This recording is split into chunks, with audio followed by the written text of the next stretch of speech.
SC వర్గీకరణపై supreme court ఇచ్చిన తీర్పును వ్యతిరేకిస్తూ దేశవ్యాప్తంగా బంద్ కొనసాగుతుంది. ఉమ్మడి వరంగల్ జిల్లాలో మాల మహానాడు ఆధ్వర్యంలో బంద్ ప్రశాంతంగా కొనసాగుతుంది. ఆర్టీసీ బస్ డిపో ముందు మాల మహానాడు కార్యకర్తలు బైఠాయించారు. బస్సులు బయటకు పోకుండా అడ్డుకున్నారు. అటు ఉమ్మడి జిల్లాలోని పట్టణాల్లో వాణిజ్య సంస్థలు స్వచ్ఛందంగా బంద్ పాటిస్తున్నాయి. ఎస్సీ వర్గీకరణ రాజ్యాంగ స్ఫూర్తికి వ్యతిరేకమని, కులాలు వర్గాల మధ్య చిచ్చు పెట్టేందుకే ఎస్సీ వర్గీకరణ చేపట్టారని ఆరోపించారు. ఓటు బ్యాంకు రాజకీయాలు చేస్తూ రాజకీయ లబ్ధి పొందాలని చూస్తున్న పార్టీలకు గుణపాఠం చెబుతామన్నారు. ఇక మాలలు అసెంబ్లీ అలాగే ఎంపీ ఎన్నికల్లో కాంగ్రెస్ పార్టీకి మద్దతుగా ఓట్లు వేసి గెలిపిస్తే సీఎం మాలలకు వ్యతిరేకంగా అసెంబ్లీలో మాట్లాడడం సిగ్గుచేటన్నారు.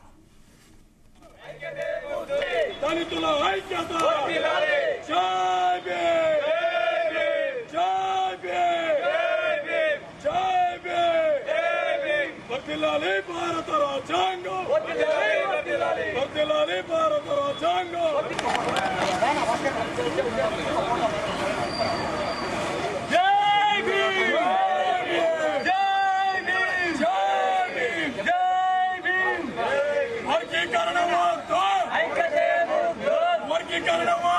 ఆగస్టు 1న భారత సుప్రీంకోర్టు ఇచ్చినటువంటి ఎస్సీ ఎస్టీ వర్గీకరణ బిల్లును రాష్ట్రాలపైన అప్పచెప్పి మరి మీరు దీన్ని ఇంప్లిమెంట్ చేయాల్సినటువంటి బాధ్యత మీ మీదే ఉందని చెప్పినటువంటి విషయాన్ని దృష్టిలో పెట్టుకొని ఈరోజు భారతదేశ వ్యాప్తంగా బంధువు పిలిపించినటువంటి జాతీయ మాల మహానాడు అలాగే ఎస్సీ ఎస్టీల ప్రయోజనాలను కాపాడేటువంటి ఎస్సీ ఎస్టీ సంఘాల యొక్క బంద్కు మరి బహుజన్ సమాజ్ పార్టీ జాతీయ అధ్యక్షురాలు ఉత్తరప్రదేశ్ మాజీ ముఖ్యమంత్రి సోదరి మాయావతి గారు ఇచ్చినటువంటి మద్దతు మేరకు ఈరోజు మహబూబాబాద్ జిల్లాలో మరి బంద్ కార్యక్రమంలో పాల్గొనడం జరిగింది.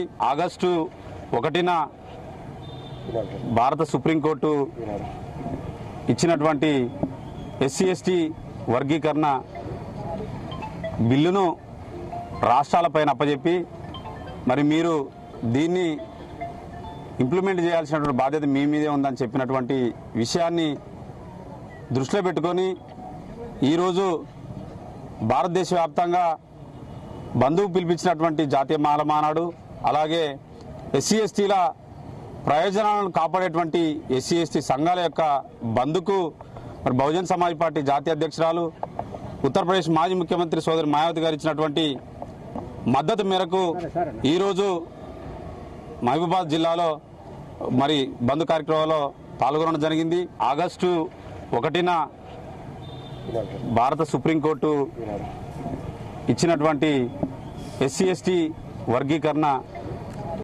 రాష్ట్రాలపైన అప్పచెప్పి మరి మీరు దీన్ని ఇంప్లిమెంట్ చేయాలి.